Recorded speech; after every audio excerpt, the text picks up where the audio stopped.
syarat utama suatu pemerintah itu bisa berjalan itu adalah restoring public trust to the government. Nggak ada lagi. Itu aset utama. Kalau di Indonesia karena sistem presidensial, ya dari presidensinya itu sendiri. Karena saya sudah terangkan sebelumnya, presiden di Indonesia adalah presiden terkuat di dunia. Kenapa? Gimana tuh, Mas?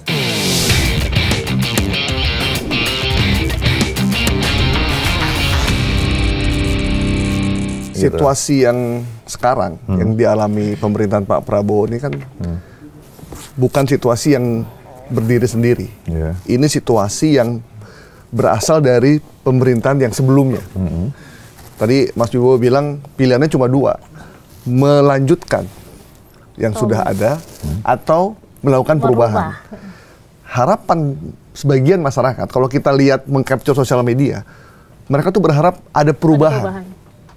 Ada perubahan dari gaya pemerintahan yang sebelumnya, pengaruh dari rezim sebelumnya, atau kita langsung bilang aja pengaruh dari Pak Jokowi gitu ya. Itu langsung berubah.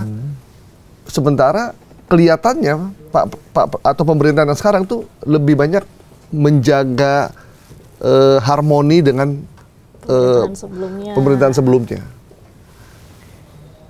Bagaimana Mas Wibowo melihatnya?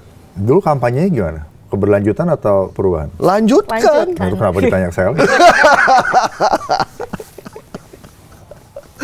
Tapi nih Mas, aku mau tanya juga. Ini kan tadi dikaitkan soal intelijen. Harapan masyarakat dengan apa yang dilakukan pemerintah sekarang. Ya. Nah, mungkin saya jawab dulu ya pertanyaan Mas. Itu sangat bagus. Jadi, syarat utama suatu pemerintah itu bisa berjalan, itu adalah restoring public trust to the government. Nggak ada lagi. Itu aset utama. Itu yang saya bilang bahwa, dan trust itu tidak bisa direkayasa. Saya kemarin bilang tidak bisa di-engineer, tidak bisa direkayasa, tapi bisa diupayakan, dikomunikasikan. Tapi tidak akan sustainable jika itu dilakukan dengan fake. Jadi harus organik, natural, bisa dipercepat. Gitu loh. Jadi ada proses interaksi antara harapan masyarakat dan keterbukaan pemerintah, konsensus, jalan. Ada wilayah-wilayah di mana pemerintah mungkin tidak bisa terlalu banyak berdiskusi, harus mengambil keputusan. Tapi karena udah ada legitimasi yang kuat, biasa ruang toleransi dari masyarakat itu besar juga. Nggak apa-apa, biarin aja. Bener kan? Ya, bener. Nah, itu. Jadi, tugasnya pemerintah itu melakukan yang benar dan berkomunikasi dengan tepat. Itu ya, sesuai harapan. Nah, jadi harus tahu apa yang ada di bawah. Bukan selalu pikirannya Pak Presiden, Pak Perdana Menteri aja gitu. Nah, itu satu ya. Nah, setelah itu, baru di era damai ini, yang sebenarnya adalah era dalam perspektif global, itu sebenarnya satu negara dengan negara lain itu bertarung secara irregular. Itu sebenarnya ada peperangan yang tidak terlihat, gitu. Competition irregular, gitu loh. Dalam ruangan cyber, berapa serangan cyber secara teknikal dan sosial terhadap negara luar, yang nggak hanya di Indonesia, di mana saja, persaingan ekonomi, dagang yang coercive, gitu kan, bagaimana menguasai suatu negara tidak dengan cara perang terbuka, tapi dengan cara tekanan ekonomi, tekanan finansial, bahkan perang teknologi, udah ke sana gitu loh. Nah, jadi yang perlu dijaga itu adalah institusi demokrasi, karena kita negara demokrasi yang saya bilang kemarin, dan juga institusi penegakan hukum, karena penegakan hukum itu adalah militernya di era perang gitu loh. Yang menjaga di era damai itu adalah penegakan hukum. Jadi kalau mau menguasai suatu negara, rusak penegakan hukumnya, ya kan? Rusak institusi demokrasinya. Itu udah terjadi di rezim sebelumnya? Ya menurut publik kan ada tren seperti itu, kan bisa dipercaya. Iya, itu kan publik kan? Iya, publik. Ya udah, oke, sekarang tinggal diuji. Itu objektif apa enggak reality itu? Ya, itu satu. Yang kedua, apakah itu hanya social reality? Either one, kalaupun tidak objektif, tapi social reality mengatakan seperti itu, ya kan pemerintah tidak bisa abai. Karena legitimasinya tergantung itu kan? Mau dibilang Kapolri itu sangat berprestasi segala macam, saya nggak ada masalah pasti gitu, juga nggak kenal juga gitu, sama-sama tahu aja paling kan gitu. Tapi kan publik harapannya apa? Dan permintaan publik itu sensibel nggak? Nah kalau sensibel kenapa nggak dikasih misalnya kan gitu, benar kan Mas ya? Benar, jadi benar. Akhirnya itu menjadi masalah legitimasi. Pak Prabowo jadi sulit untuk menjalankan. Kenapa? Karena kunci utama kita bisa menjalankan national strategi kita supaya jalan adalah collective will. Collective will ini nggak terbentuk, nggak terbentuk gitu. Nah, Nah, yang ketiga, yang terakhir itu adalah dari diri kalau di Indonesia karena sistem presidensial, ya dari presidensinya itu sendiri. Karena saya sudah terangkan sebelumnya, presiden di Indonesia adalah presiden terkuat di dunia. Kenapa? Gimana tuh, Mas? Ya, kenapa? Dibandingkan Amerika aja, Amerika negara apa? Demokrasi. Negara serikat. Kita kesatuan. Ya. Berarti 80% kekuasaan ada di pusat, 20% di negara bagian atau di provinsi. Kalau negara serikat cuma 50. Rusia semi presidensial. Jadi lebih kuat Prabowo daripada Putin gitu, Mas? Iya, teorinya. Lebih kuat Pak Prabowo. Presiden Indonesia lah. Dan masyarakat Indonesia itu masyarakat kolektif dan paternalistik. Jadi lebih kepada apa kata yang senior, apa kata yang lebih tua, apa kata society. Ya udah. Jadi sebenarnya sangat powerful dong presiden kalau mau bikin apa-apa. Ya kalau di Amerika aja presiden itu lebih banyak sekali batasan presiden. Saya nggak usah kasih kuliah mengenai American presidency di sini gitu loh. Jadi dia lebih kuat keluar daripada ke dalam karena di wilayah di dalam itu ya governor apa segala macam. Emang Presiden Trump sekarang mau mencoba mengeksekut lebih powernya gitu. Tapi tetap aja tidak sepowerful presiden seperti negara Indonesia, apalagi masih berkembang masyarakatnya. Sangat, apalagi sampai mengatakan kalau ini bapaknya presiden, anaknya, cucunya tuh masih titisan. Masih ada berpikiran mistis gitu kan. Cara berpikir tradisional. Ya itu mau dimanfaatkan atau tidak dengan baik oleh presiden. Udah terbukti, buktinya jadi wapres kan? Ya sebenarnya ya dari Bung Karno juga gitu kan. Walaupun Bu Mega, Mbak Puan ngikutin proses, tapi kan artinya itu masih workable di Indonesia gitu loh. Walaupun mereka lewat proses ya.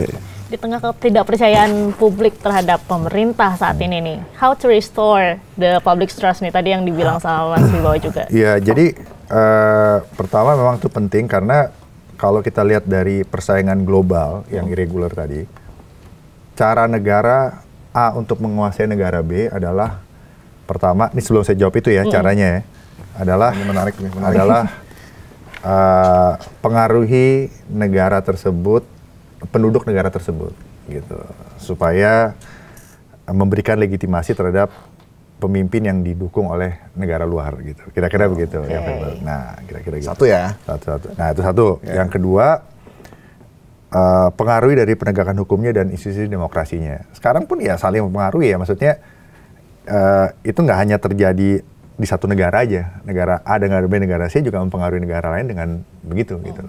Yang ketiga, ya capture aja elitnya. Ya kalau menguasai negara A, ya 100 juta gitu. Ada 10 juta elitnya gitu, atau 5 juta elitnya, ya kuasai aja 5 juta elitnya, di capture mereka. Dibuat nyaman, dibuat tersandra, ya negara itu akan menguasai 100 juta penduduk itu dari semua resource-nya. Kan begitu kan? Nah, jadi bagaimana merestore itu kan? Nah, sebenarnya merestore itu harus berangkat dari aktor utama dalam pemerintahan atau aktor utama dalam politiknya. Kalau di Indonesia karena udah demokrasi berarti partai politik, ketua umum partai atau presiden. Jadi kalau kembali kasus Indonesia, ya sekarang paling powerful adalah Pak Prabowo, gitu. Karena beliau ketua umum dari partai politik, presiden juga, dan partai Gerindra juga besar suaranya. Ya, jadi beliau harus merestore sehingga apapun ancaman dari luar, kita punya resiliensi yang kuat. Ya. Dan ingat, di Sulawesi Selatan 4 ASN, orang tidak bersalah, orang tidak berpolitik, korban. Gedung DPR dibakar. Ini tindakan-tindakan makar ini. Ini bukan penyampaian aspirasi, ya. Jadi semua aparat negara akan selidiki siapa yang bertanggung jawab, ya. Saya menduga kita sudah ada indikasi-indikasi dan kita akan tidak ragu-ragu. Saya tidak ragu-ragu membela rakyat. Saya akan hadapi mafia-mafia yang sekuat apapun saya hadapi atas nama rakyat. Saya bertekad memberantas korupsi. Sekuat apapun mereka. Demi Allah, saya tidak akan mundur setapapun. Saya yakin rakyat bersama saya. Terima kasih. Wassalamualaikum warahmatullahi wabarakatuh. Terima kasih. Kalau kita punya daya tahan tubuh yang kuat kan, Mas, mau buka baju di tengah AC yang sangat dingin, kita nggak akan sakit gitu. Masalah ada serangan dari luar, siapa sih nggak nyerang? Mungkin negara lain nggak maksud nyakitin kita, tapi karena mereka juga pasti lebih mementingkan negara mereka, walaupun mereka mau kerjasama, ya risiko kita keserempet itu besar kan. Tapi kitanya harus pakai guardian kita. Guardian terbesar itu adalah di kantor presidensi. Mas, harus serangan dari dalam? Kalau serangan dari dalam gimana? Loh, serangan dari dalam itu ya mengamankan diri gitu loh, mengamankan diri dari. Jadi saya mengatakan begini ya, saya kemarin mengatakan kita harus berdiri di atas kebenaran. Di atas kebenaran, saya mengambil contoh negara dengan Islamicity Index yang tinggi. Ternyata negara Skandinavia yang paling tinggi Islamicity Index-nya ya. Oke, satu. Yang kedua, saya juga ambil contoh Jepang. Bukan negara yang mayoritas agama samawi, tapi kenapa mereka bisa maju, advance, gitu. Contoh, Korea Selatan juga, merdeka sama-sama Indonesia tahun 45, tapi kenapa mereka lebih maju, gitu. Nah, yang saya lihat adalah mereka berusaha establish truth itu, gitu, di dalam kehidupan publik. Establish truth. Jadi, misalnya politisi, dia menjunjung etika yang tinggi. Kalau mereka salah, mereka mundur, atau ngaku dan mundur. Dan voters silahkan memaafkan kalau memaafkan memberi kesempatan. Itu nggak ada budaya itu di Indonesia. Makanya nggak ada yang mau mundur sampai sekarang. Kalau udah itu berdiri pada kebenaran ya. Padahal yang 9 itu udah mundur kembali ke alam baka. Nggak itu ya. Ini joke ya. Ya joke ya gitu ya. Oke. Saya nggak menjudge ya gitu. Nah jadi budaya etika itu gitu. Yang kedua adalah policy itu dijalankan dengan disiplin. Karena policy itu milik negara gitu loh. Jadi yang menjalankan policy memang mempunyai security clearance yang jelas bahwa saya itu tidak akan membahayakan negara gitu. Bukan hanya di retorika gitu. Tapi ada sistem etika internal dan juga pengecekan yang sangat kuat sudah established. Kalau udah established itu ya kalau Mas Goy pergi ke negara yang sangat maju, pergi ke Skandinavia kan udah established kan? Orang mau ngacak-ngacak udah susah kan? Susah. Ya udah, Indonesia belum seperti itu. Karena masih sangat dalam bentuk format dalam bentuk pembentukan gitu loh. Iya kan? Masih bisa dibentuk gini, bentuk gini, bentuk gini, bentuk gini gitu loh. Nah, jadi penting untuk kita itu memastikan bahwa policy yang dijalankan itu oleh orang yang memang certified, bukan hanya secara politik ya, tapi certified secara ukuran keamanan. Ya, jelas identitasnya, jelas kehidupannya, resiko dia akan berkhianat itu sangat kecil gitu. Dan security clearance itu bisa direview tiap bulan, tiap 6 bulan, tiap 1 tahun gitu loh. Salah satunya poligraf, tes bohongan apa enggak, ya itu nggak bisa dibohongin. Siapa yang melakukan security clearance itu? Ya idealnya badan intelijen, tapi badan intelijennya harus pasti independen gitu loh. Ya tergantung presidennya juga. Kalau presidennya minta harus clear dong gitu. Pertanyaannya apakah presiden juga di security clearance? Oh ya idealnya harus punya security. Karena presiden ya dalam sistem presidensial pada Indonesia itu dia yang mempunyai akses kepada seluruh informasi resources negara gitu loh. Nggak ada lagi. Jadi kalau itu udah tidak memenuhi standar security clearance, rakyat aja mau kerja aja pakai security clearance. Jadi banyak hal yang kita mau mengharap yang baik, tapi landasan kita berbangsa negara atau melakukan proses itu tidak berdasarkan kebenaran tadi, bukan kebenaran surga loh ya. Saya nggak bicara kayak ideal di surga gitu, enggak. Sensible. Minimum sensible. Jangan buat pembenaran gitu loh. Nah, jadi itu penting sekali, Mbak. Nah, yang ketiga itu contoh walaupun corruption ada di negara maju, Itu Amerika juga ada gitu corruption. Tapi itu bisa terkelola dengan baik gitu loh. Artinya ada countermeasure-nya, ada konsistensi gitu loh. Contoh misalnya kasus Richard Nixon. Waktu Richard Nixon ketahuan dia membobol Partai Demokrat, markas Partai Demokrat di Watergate, di Washington, itu semua mundur kan? Bahkan Menko Polkamnya, National Security Advisor-nya masuk penjara. Direktur FBI-nya masuk penjara. Jadi kita itu saya bilang ya, kita itu jangan terlalu banyak mentolerir kesalahan gitu loh. Korea Selatan itu kenapa lebih maju? Ya karena dia nggak pandang bulu dalam penegakan hukum. Berapa presiden masuk penjara? Cina juga termasuk begitu ya? Cina juga begitu. Nah, kita itu melakukan sesuatu yang self-degenerating. Jadi degenerating yang kita jalankan tuh kalau generative public policy rusak nanti. Karena generative public policy itu akarnya dari generative politics. Itu ciri khasnya itu ya, Mas ya, Mbak ya. Iya. Itu satu ya, masyarakatnya terbagi antara masyarakat yang powerful, masyarakat yang mau melawan, ribut, sama masyarakat yang nggak berdaya. Gitu. Intinya itu, 3 itu. Sama satu lagi itu masyarakat yang